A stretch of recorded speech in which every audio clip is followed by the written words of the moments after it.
Everyone, ఈ సంవత్సరం రథమేళా నుంచి మేమేమేమి తీసుకున్నామో ఈ వీడియోలో చూసేయండి. ఫస్ట్ అయితే ఇప్పుడు అన్నీ కూడా నేను మీ అందరికీ చిల్లర చిల్లర సామాన్లు చూపిస్తున్నాను. అంటే ఇవన్నీ కూడా నేను 5 రూపీస్‌కి, 10 రూపీస్‌కి అలా తెచ్చుకున్నాను.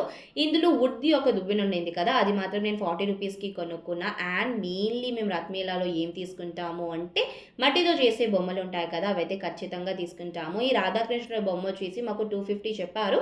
కానీ మేము 100 రూపీస్‌కి అడిగి తెచ్చుకున్నాము. మన బార్గెనింగ్ స్కిల్స్ మాత్రం చాలా బావుండాలి. అప్పుడైతేనే మనం ఇలాంటి మేళాలోకెళ్ళేసి మంచిగా షాపింగ్ చేయగలుగుతాము. ఇంకా మనం గనక లాస్ట్ డే వెళ్తే మనకి ఇంకా మంచి ప్రైస్‌లో ఇస్తారు. అందుకే ఎప్పుడు కూడా మేము లాస్ట్ డేనే వెళ్తాము షాపింగ్ చేయడానికి. అండ్ ఈ వినాయకుడి బొమ్మ వచ్చేసి మాకు చెప్పడం 200 చెప్పారు. బట్ దీన్ని కూడా మేము 100 రూపీస్‌కే అడిగి తెచ్చుకున్నాము. అండ్ శివుడి బొమ్మ ఉండింది కదా! శివుడి బొమ్మ ఇంకా ఈ బుడ్డి వినాయకుడు వచ్చేసి మాకు చెప్పడం 50 రూపీస్ చెప్పారు. కానీ అస్సలు తగ్గడానికి లేదు. వీటిని కూడా మేము 30 రూపీస్‌కి అడిగి మరి తెచ్చుకున్నాము. అదనమాట ఈ సంవత్సరం రథమేళా నుంచి అయితే మేము ఇవన్నీ తీసుకున్నాము.